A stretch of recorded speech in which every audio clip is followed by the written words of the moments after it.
Hi, I'm Justine Burt, Chief Green Officer for Greenwala. Today we're going to talk about healthier alternatives to consumer products. And we're going to be talking about this topic with Dr. Ann Blake. Dr. Blake has a PhD in molecular genetics and neural development. She's worked for several years for the California Department of Toxic Substances Control, and most recently she's been consulting with the City and County of San Francisco on toxics reduction and consulting with goodguide.com to rate consumer products. Welcome, Ann. Thank you.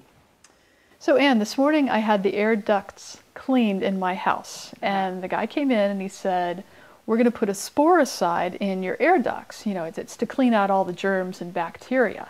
And I asked him for a material safety data sheet on it, and he didn't have one. And I explained to him what a material safety data sheet was, something that he should be able to show me that tells what ingredients are in it. And we looked it up on the internet, and it wasn't that bad.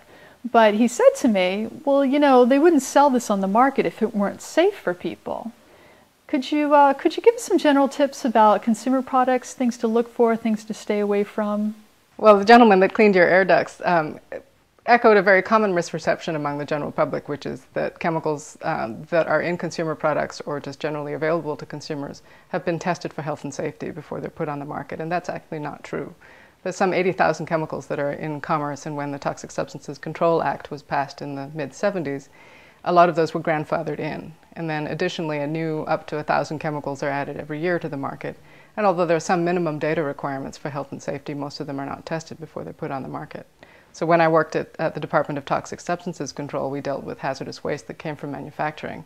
But over the last few years, I've been working on trying to eliminate chemicals that are legal and allowed to be in consumer products that have a long-term impact on our health, as well as the health of the environment when we're done with them, when they get flushed down the toilet or go out in our wastewater or get thrown away.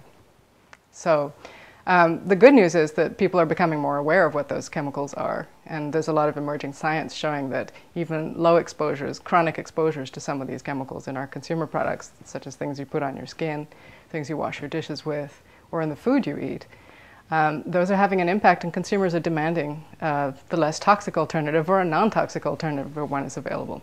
So I know you'll be asking me some questions later about food, but some of the things that you can avoid, the good news is that you have alternatives that you can choose from as this consumer demand has changed, and have companies, good companies in the lead of good companies that know that this is a marketing edge for them and a competitive advantage, and also do it for good reasons, like it's good business sense to market green products. There's plenty of alternatives out there, and there are also some simple tips that you can do. We'll talk about household cleaning and some of the things that you can do with simple vinegar and baking soda that you don't need, your high test chemical cleaner to clean most of the stuff in your house.